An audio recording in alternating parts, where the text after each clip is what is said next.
remember a few years ago when they wanted to draft Johnny Manziel, and Stephen Jones talked his father off the ledge, and they did not draft Johnny Manziel. I believe it was Zach Martin that they drafted. Jane Slater from NFL Network back on the phone with us. Jane, are you there? I am, and I actually remember that draft very well because I was covering at AT&T Stadium, and I remember when Johnny Manziel fell and he was available, and everybody knew that he was going to pull the trigger. Like, how could he not? He had so glowingly talked about Manziel, and of course, we had heard about and seen him around Dallas and thought this would be a terrible idea for the organization. And wiser wisdom prevailed, and they ended up with Zach Martin, who has been, obviously a hallmark piece of this, this offensive line, and was a lot of the reason why this team was as successful as they were last night. Well, outside of Ezekiel Elliott, the strength of this team, obviously the offensive line, Dak Prescott has played well. They looked fantastic last night. There was a pregame speech that Jason Garrett gave to the team, not necessarily known for pregame speeches. Jane, did you hear about this and know what he said to the guys? So here's the thing about Jason Garrett that is so fascinating to me. I feel like there's a lot of coaches in the league who like you to talk about what they do, how they motivate their players. It typically gets out about, how they encourage them. We don't always hear that from Jason Garrett, but as I've done some sort of digging in the last couple of weeks, because it has seemed like his seat is about as hot as it's ever been. I've always laughed off this notion that it's a hot seat because I've always felt like it's lukewarm based on his relationship with the Jones family and also the way that his players have always so publicly supported him.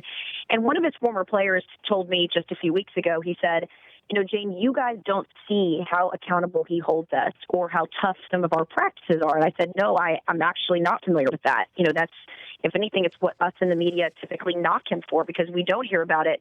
And Travis Frederick was on the radio this morning talking about that pregame speech, and he says that Jason Garrett essentially has these speeches throughout the week. There's a theme, there's a mantra, and it sort of starts on Wednesday and then it culminates on Saturday.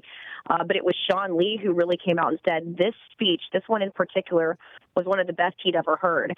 So whatever it was that he said, and we'll do some digging when we're in the locker room this week, really got this team, on the right page. And as much as people want to move on from Jason Garrett, I've maintained that the reason why he has continued to work in Dallas is because of the love that this locker room continues to have for Jason. I talked to players both privately and publicly on this and have over the years, and they have always supported that coach.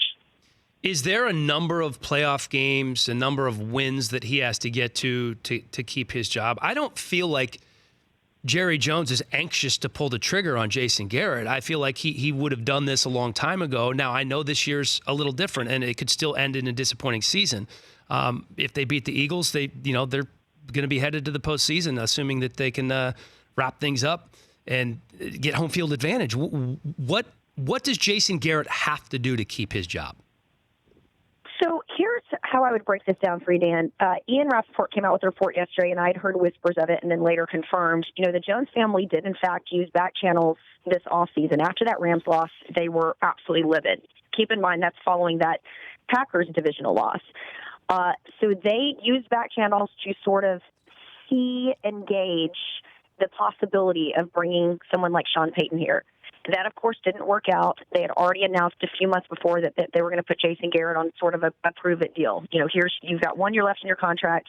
We're not going to give you an extension, which Jason was none too pleased with. But to his credit, continued to get this team rallied and got them to play. And I had somebody within the organization say to me, he's coaching his tail off.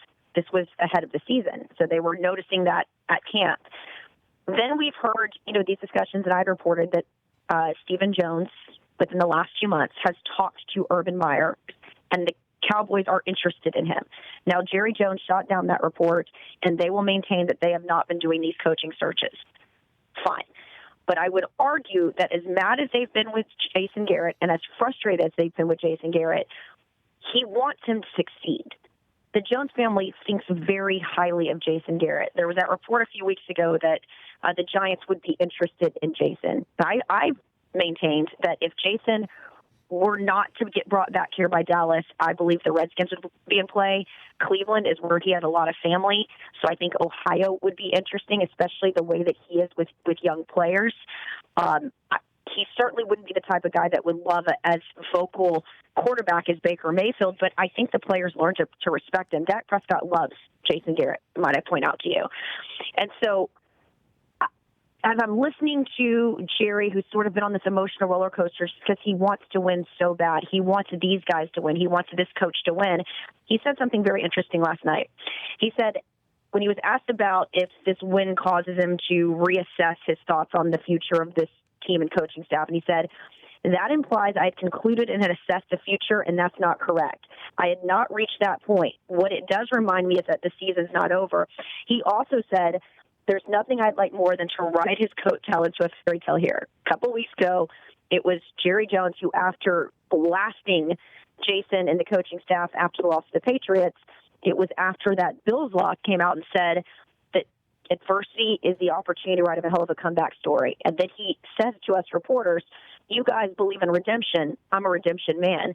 So I've been sort of joking on my podcast that we do on the Herd, the Boys and Girl podcast. I said, prepare yourselves for the possibility.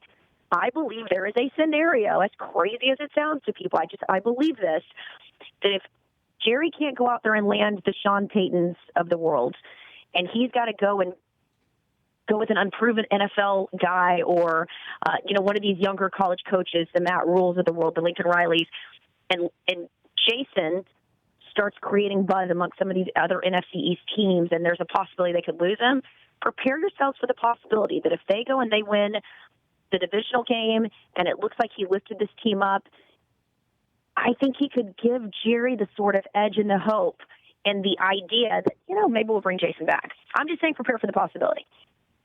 I'm on board. I was saying to Brockman earlier, I feel like if he wins a playoff game that he's going to be around, and you're inside, Jerry wants nothing more than for Jason to be successful there. They're comfortable there. They have a management structure that, in Jerry's mind, has worked for them for quite some time, and Jason, for the most part, seems to be comfortable with that. That's interesting about the Cleveland situation and Garrett being a commodity potentially, with the New York Giants. Is there a team? Let's assume that they win the division and they host a playoff game. Is there a team that you feel like the Cowboys match up against and could advance past the divisional round? I think it's just so hard to say, Dan. I mean, honestly, in any given week, you truly don't know what you're going to get from this team. I mean, this has been the first year since I've covered them, and I've covered them on and off, over a 9-year period. This is my 4th year with the NFL Network covering them. This is the first year where I really feel like they just haven't had like this clear identity. And even the defense, I was actually talking to the guys on 105 through the Fan here this pregame. We talked so much about this offense because we were focused on, wow, Dak looks so different at camp thanks to John Kitna and Kellen Moore and some of the work that he's put in. And wow, look at, Amari Cooper. And then, wow, Michael Gallup's really taking this extra step and Randall Cobb's really fitting into the system.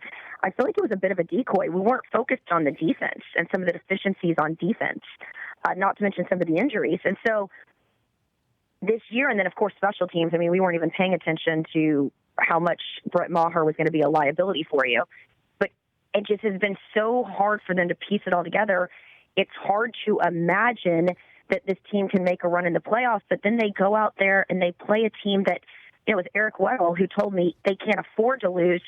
You would have felt like heading into this game that this was not one that the Cowboys were going to end up winning 44-21.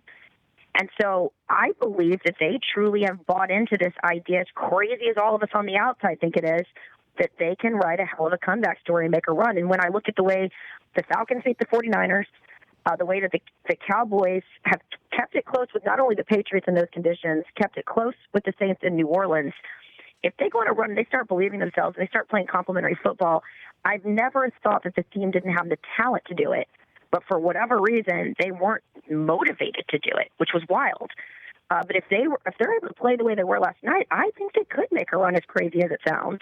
It doesn't sound crazy to me at all. I absolutely agree, and I think that's why so much of the criticism has fallen on Jason Garrett, fair or not, is that people look at this Cowboys roster on both sides of the ball, and they do have the talent. They're stacked. There's a lot of talent on this football team, which is one of the reasons I believe the Cowboys, I believe in momentum. I think it's a real thing, and you peak at the right time in team sports, and it changes everything. And the Cowboys could potentially be peaking at the right time. Jane, you peaked on Twitter last week with, I think it was last week, with this tweet that I just kind of stumbled across and went viral about your Fitbit and seeing it spike in the middle of the night and your boyfriend. Like, did you have any idea that this was going to go as viral as it did? No, and honestly, I wish it would just die, quite frankly. And I'm sure being a journalist, like sort of line item number one is report the news, don't become the news. So I can't imagine my network has loved this either. If you know my personality, it was sort of this innocuous tweet where our boy Albert Breer had responded to Charles Robinson over at Yahoo Sports, and it was all about this Peloton drama.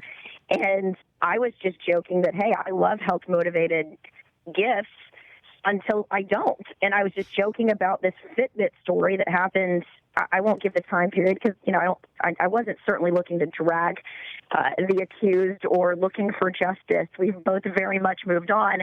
But it was sort of a joke that I would have with girlfriends over dinner. Like, I dated this guy once, and, how ridiculous is this that I caught him this way, and he never, to this day was able to come up with a legitimate excuse for activity levels spiking when he's not answering his phone or picking up his responding to text. And I literally never thought anything of it. And I guess it was sort of just, for whatever reason, I think it shook a couple of men out there. How could you possibly be caught this way, to have this device on me that my significant other can track me? I think girls thought it was funny. Haha, you caught him, because I have friends that will hold up an iPhone to a guy's face while he's sleeping at night to hack his phone. And so I think that I always say to men, sometimes I think you underestimate your opponent. Women are very savvy at some of these things, but I literally didn't think anything of it. And when it went viral and blew up, at first it was funny, and then it was sort of, okay, now it's a little misleading. It's making it sound like this happened to me yesterday. I'm very upset about it. I want to track this guy. I deserve justice. We've all moved on. So there's sort of the backstory of it. I haven't really been interested in talking to all the news outlets that have wanted to get into it and discuss. We are, of course, in the middle of getting into playoffs, getting here, and I've been covering the Cowboys, which is wild, and certainly not a storyline that I care to really give too much life to. Wow. You really know people that hold phones up to their husbands' faces while they're sleeping at night to use Face ID? Now you guys are going to get on this. You guys are you underestimate your opponents. That's just what I'm going to say. Nobody underestimates you. It cracks me up that you guys are so clueless sometimes. Oh, that's a valid point. I mean, we certainly are. Jane Slater, I know you have another live shot for NFL Network. Always a pleasure. I will see you Super Bowl week in Miami, I hope. Yes, looking forward to it. Absolutely. Good luck the rest of the way. Enjoy the ride, my friend. All right. Thanks, Danny. Bye.